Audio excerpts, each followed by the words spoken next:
নমস্কার। আপনারা দেখছেন এখন দাসপুর বার্তা। জীবন সুরক্ষায় সর্প সচেতনতা শিবির টালিভাটা বেলতলার রথযাত্রায়। মানুষ সমৃদ্ধির পুত্র। এ বিশ্ব বিকাশী মানব সম্পদের ভূমিকা গঠনমূলক ও সচেতনতাপূর্ণ হওয়া জরুরি নিজেদের স্বার্থেই।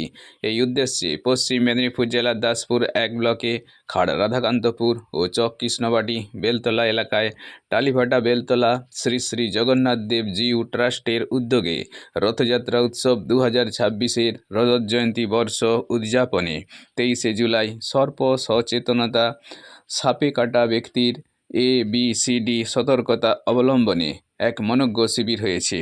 এই শিবিরে মুখ্য আলোচনায় ছিলেন পলাশপাই বিজ্ঞান বাড়ির কর্ণধার অবসরপ্রাপ্ত প্রধান শিক্ষক সুব্রত কুমার বুড়াই এবং সহযোগিতায় অয়ন সামন্ত ও অর্ঘ্য ঘোড়ই।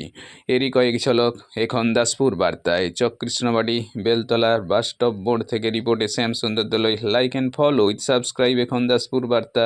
এই দাসপুর বার্তায় যুক্ত হন, আলোর পথে এগিয়ে চলুন। মানুষ এসেছে 3 লক্ষ বছর আগে। আবার ওখান থেকে যদি বিশ্লেষণ করি, আধুনিক মানুষের যে সময়টা সেটা আরো অনেক কম, সেটা ওই অলমোস্ট 14-15 হাজার বছর আগে। তাহলে স্বাভাবিকভাবেই সাপেরা কিন্তু আমাদের থেকে অনেক অনেক সিনিয়র সিটিজেন, খেয়াল রাখা দরকার।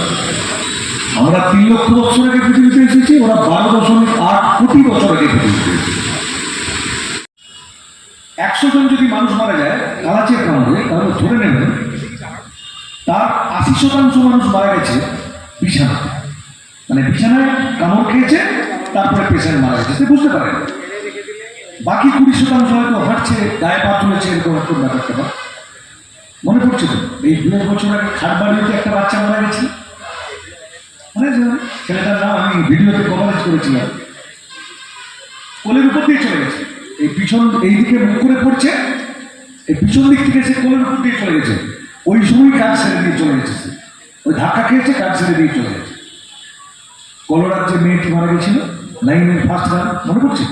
বিছানায় শুয়ে আছে, সবাই, মা শুয়ে আছে, মাসি শুয়ে আছে, বাচ্চাটা শুয়ে আছে, গায়ের উপর দিয়ে চলে গেছে, কাজ সেরে দিয়ে চলে গেছে।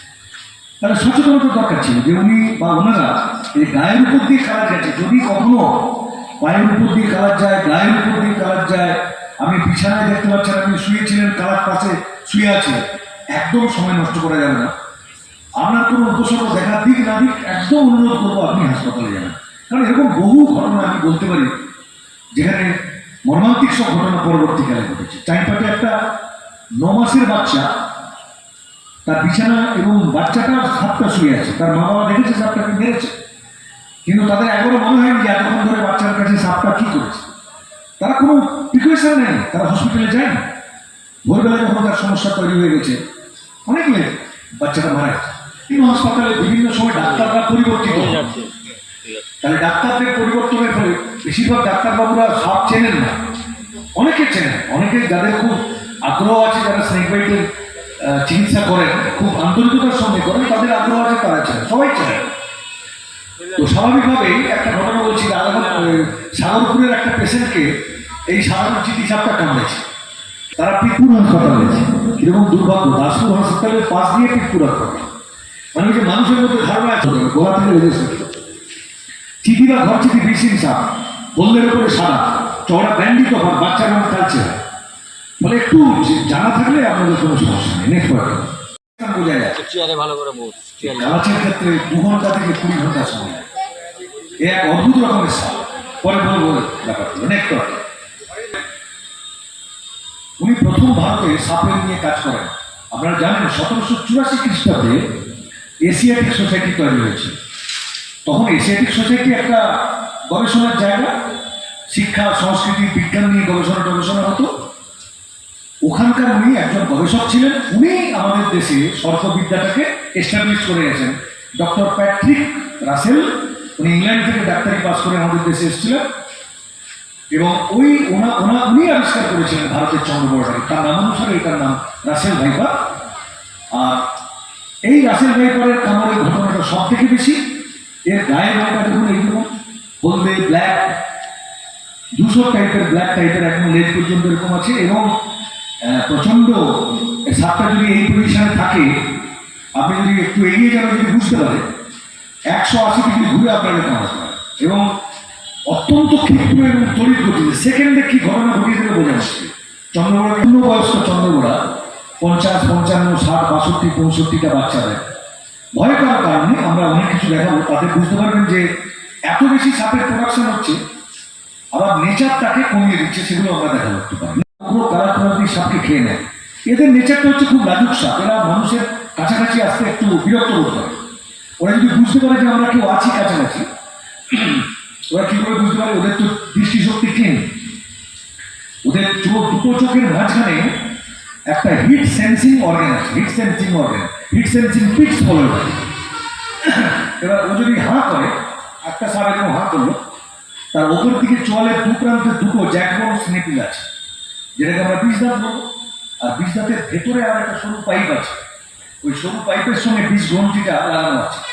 ওই দাঁতটা প্রেশার দিলে বিষ গ্রন্থি থেকে সাপটার বিষ এসে আপনার শরীরে প্রবেশ করে যায়, একদম খানিকটা ওই ইঞ্জেকশনের সিরিঞ্জের মতো। বিভিন্ন হাসপাতালে বিভিন্ন সময় ডাক্তাররা পরিবর্তিত হয়, তাহলে ডাক্তারদের পরিবর্তনের ফলে বেশিরভাগ ডাক্তারবাবুরা সাপ চেনেন না, অনেকে চেনেন, অনেকে যাদের খুব আগ্রহ আছে, যারা স্নেক বাইটের চিকিৎসা করেন, খুব আন্তরিকতার সঙ্গে করেন, তাদের আগ্রহ আছে, তারা চেনেন, সবাই চেনেন। তো স্বাভাবিকভাবেই একটা ঘটনা বলছি, সাগরপুরের একটা পেশেন্টকে এই সাধারণ চিঠি সাপটা কামড়েছে, তারা পিরপুর হাসপাতালে গেছে।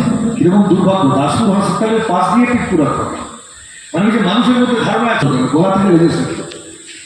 চিঠি বা ঘর চিঠি বিষিন সাপ, বললের উপরে সাদা, চওড়া ব্যান্ডি তখন বাচ্চা রঙ খেলছে, মানে একটু জানা থাকলে আপনাদের কোনো সমস্যা নেই। নেক্সট ফনাইন বিষিন বেশ লম্বা সাপ, নেটের রঙ, দ্রুত দৌড়ায়, বাড়ির আশেপাশে ইঁদুরের খুঁজে করে। এরা সাপেদের বাস্তুতন্ত্রের গুরুত্বটা দুটো জায়গায় আছে। একটা হচ্ছে ওরা ইঁদুর খেয়ে ফসলের সুরক্ষা দিচ্ছে, আরেকটা হচ্ছে ওদের বিষ থেকে এই যে স্ট্রোক হয়ে যায়, সাপের বিষ থেকে তৈরি হওয়া মেডিসিনটা, ওই যে ব্লাডটা স্ট্রোক হওয়া মানে তো ব্লাডটা ক্লট করে যায়, জমাট বেঁধে যায়, ওই ব্লাডটাকে তরল করতে সাপের বিষ থেকে তৈরি হওয়া ওষুধটা খায়। বিষ থাকে না, যত্ন দিতে হবে।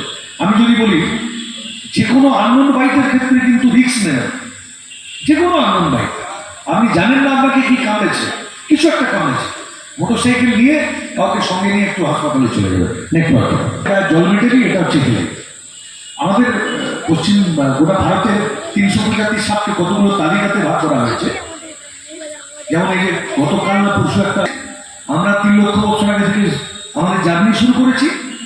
ফলে এই প্রকৃতিটাকে সুরক্ষিত করার জন্য আমাদেরও যেমন দরকার, সাপেদেরও দরকার। দাসপুরে একবার ভিডিও স্যার ছিলেন প্রশান্ত মাইতি ছিলেন ভিডিও স্যার। তো ভিডিও স্যারের মাকে গোবর সাপ কামড়েছে।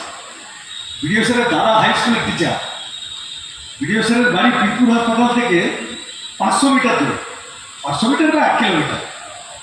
আপনি ভাবুন, ভিডিও স্যার তার দাদা হাই স্কুলের টিচার, তিনি মাকে সঙ্গে সঙ্গে নিয়ে গেছেন পিরপুর হাসপাতালে। 40 থেকে 50 মিনিট বসিয়ে রাখা হয়েছে, তাকে কিন্তু এভিএস চার্জ করেন। তখন তিনি নিরুপায়ে আমাকে ফোন করেছেন, স্যার আপনি একটু কিছু করুন, না হলে বোধহয় আমি মাকে বাঁচাতে পারবো। আমি কেন?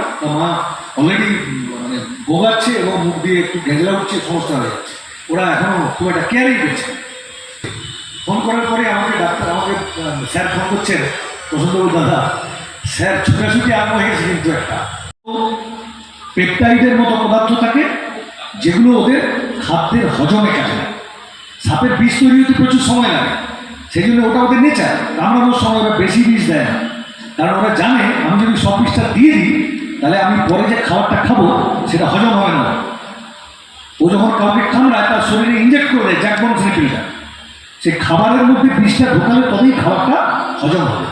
দেখবেন অনেকে সাপকে পর্যবেক্ষণ করে দেখবেন, ওদের পছন্দের খাবার না হলে ওই খাবারটা খাওয়ার পর ওটাকে আবার বমি করে বাইরে বের করবে। যদি কাউকে সাপে কামড়ায়, ব্লক হাসপাতাল থেকে সেই পেশেন্টকে জেলা হাসপাতালে নিয়ে যেতে হয়। আমি বলুন না, রিজিওনাল স্নেক বাইট চিকিৎসার জায়গাটা সমুদ্রাতে কেন থাকবে? কলকাতায় সাপে কামড়ায় লোককে, সাধারণ জ্ঞানটা কি হবে?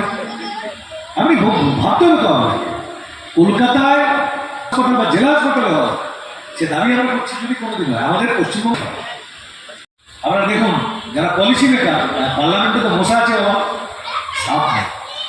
পার্লামেন্টে মশা আছে সাপ নেই, নবান্নে মশা আছে সাপ নেই, তাহলে তাদের কার দায় করেছে?